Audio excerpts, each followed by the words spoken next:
आदि पार्टी के राष्ट्रीय प्रवक्ता हमारे साथ इस कार्यक्रम का हिस्सा है। भाटी जी, शुक्रिया आपका हमारे साथ जुड़ने के लिए। तो ये स्मार्ट मीटर की समस्या को विपक्ष और आपकी पार्टी बहुत हाईलाइट कर रही है। आपने सुना डॉक्टर समीर सिंह ने इसकी खूबियां बताई, वो खूबियां आपको क्यों नहीं दिखती हैं?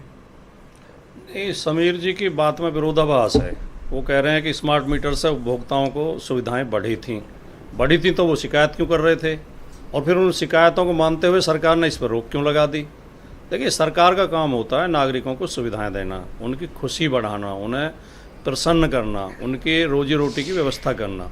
सरकार का काम येन केन प्रकार जेब से पैसा निकालने की स्कीम लाना नहीं होता। ये स्मार्ट मीटर केवल उपभोक्ताओं की जेब से पैसा कैसे निकाला जा ज़्यादा से ज़्यादा, इसके लिए लाया गया।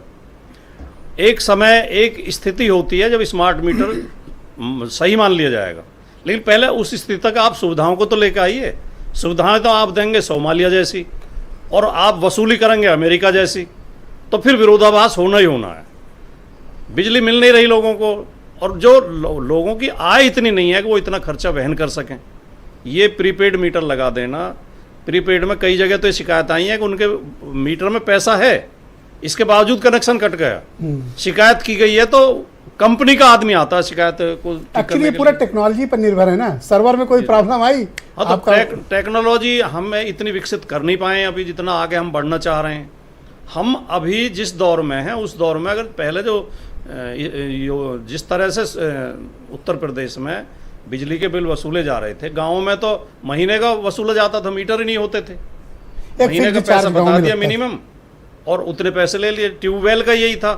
अब किसानों के ट्यूबवेल में भी मीटर लगा दिए गए, घर घर में मीटर लगा दिए गए, तो उनका बिल बढ़ा। मैं मानता हूं कि बिल देना चाहिए, मैं आपकी बात से सहमत हूं, लेकिन जो लोग नहीं, मैंने ये भी कहा भाटी जी जितना इस्तेमाल करिए आप पैसे दीजिए। नहीं, लेकिन जो लोग न देने की स्थिति में है वो बिना बिजली के रह नहीं सकते। आज के युग में बिना बिजली के रहना असंभव है। तो उन लोगों के लिए भी सरकार कुछ सोचे, जैसा कि कई प्रदेशों में, या हमने भी अपने घोषणा पत्र में कहा था कि 300 यूनिट तक फ्री देंगे गरीब लोगों के लिए। कोई ऐसी स्कीम सरकार लेकर आए, जो सक्षम है वो लोग प्रीपेड मीटर लगवा सकते हैं, वो सुविधा का लाभ उठा सकते हैं। लेकिन जो लोग इतने सक्षम नहीं हैं उनके लिए तो एक हवा जैसा बन गया है, डराने वाला भूत जैसा आ गया कि प्रीपेड मीटर पता नहीं क्या है, ये क्या नुकसान कर देगा, हमारा तो बिजली कनेक्शन कट जाएगा, हम तो लाइट जला ही नहीं पाएंगे, पंखा जैसे आप मोबाइल इस्तेमाल करते हैं, राशन लाते हैं, उसके पैसे देते हैं, वो समझ में तब आएगा। देखिए ब्रजेश जी, एक मैं बात और बताऊं, कोई भी नई स्कीम जब आती है, कोई नई टेक्नोलॉजी लेकर आते हैं, पहले एक प्रोजेक्ट जो नहीं पायलट प्रोजेक्ट के तौर पर पेश करते हैं, कहीं प्रयोग किया जाता है, पहले लोग देखते हैं कि हाँ ये सफल हुआ, तब उसे आगे बढ़ाया जाता है। क्यों, शहरों में तो प्रयोग हो रहा है ना। नहीं, ये तो अपार्टमेंट में घर इन्होंने लगाने शुरू कर दिए। कहीं प्रीपेड में, हमारे यहाँ नोएडा में प्राइवेट कंपनी बिजली सप्लाई करती है, वहाँ भी प्रीपेड सिस्टम नहीं है, वहाँ भी पोस्ट पेड है।